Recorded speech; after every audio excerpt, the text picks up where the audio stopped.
Ассалаумағалейкум, құрметті қазақ елі. Айна бағдарламасының бүгінгі қонағы әнші Айбек Муслим. Қош келдің, Айбек. Көңілге қалай? Қош көрдік, шақырғандарыңызға рахмет. Көңілгем тамаша. Бірінші саған қоятын сұрағым, мен кіммін деген сұраққа қалай жауап бересің?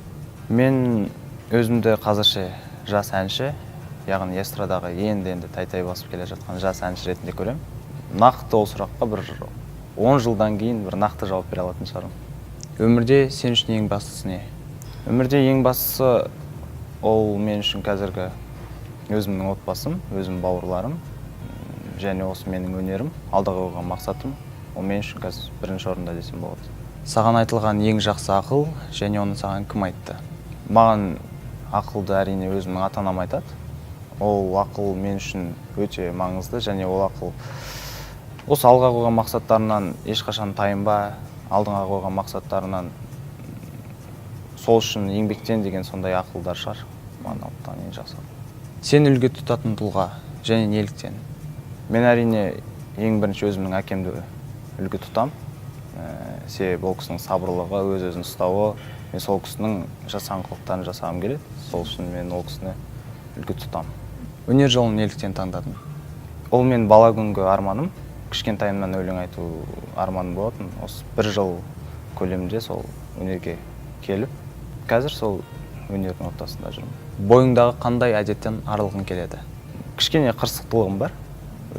Сол әдетімнен болмаса, басқа ондай өзімнің кемшіліктерімді байқамадым. Енді ол кемшіліктерді халық білмесе де сен білетін шығарсың, ол бойымдағы қырсықтылық. Иә, әрине. Өмір сүру деген не? Өмір сүру – ол өмірге деген қызығушылық, сол өмірді сезіне білу, әрине ол алға қойған мақсатың, сол жолдағы қиыншылық пен қызықтылықтар, соның бәрі сенің өмірдің қызығы сол шығар деп өзіме ойлаймын. Неге мұқтажсың? Аллаға шүкір, қазіргі кезде ештеңеге мұқтаж емеспін. 10 жылдан соң өзіңді қалай елестетесің? Өнердің бір ортасында жүрген бір азамат болатын шығармын. Бір және екі баланың әкесі болып өзімді есептеймін, елестетемін. Өнерде жүру үшін нені құрбандыққа шалуға мәжбүрсің? Көп нәрселерді, өзімнің жеке басымдағы көп нәрселерді шалуға дайын. Мәселен, көп нәрселерді құрбандыққа шалуға дайын. Мәселен айтатын болсақ, ол өзімнің жеке басымдағы, яғни өнерден тыс басқа нәрселер маған шектеу қойылған болса, оларды орындамау үшін, өнер үшін оларды орындамауға дайынмын. Көп нәрселерді. Сонда да жалтарып айтпадың ғой. Сол жеке басым ғой. Қазақ эстрадасының қай осал тұсын жөндер едің, егер мүмкіндік болса? Мүмкіндік берілсе, енді қазақ эстрадасын мен үшін бір осал тұсын өзім байқағам жоқ. Бірінен бір асқан бәрі жақсы деп есептеймін. Егер өзімнің бір осал тұсым болса, одан да соны жөндеуге тырысар едім. Өмірдегі ең үлкен жетістігің мен ең ауыр жеңілісің?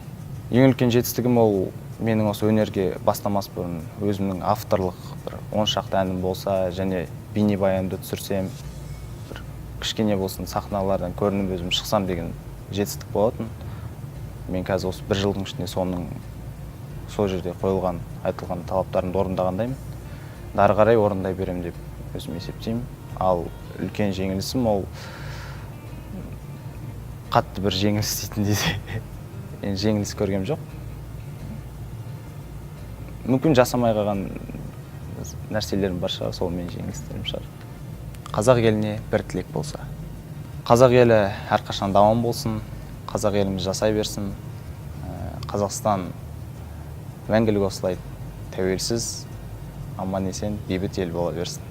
Бүгінгі біздің бағдарламаға келіп сұхбат бергеніңе көп-көп рахмет. Қайда жүрсең де жолың болсын. Сіздерге рахмет. Көп-көп рахмет.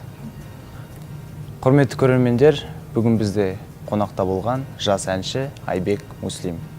Келесі кездескенше қош, сау болыңыздар.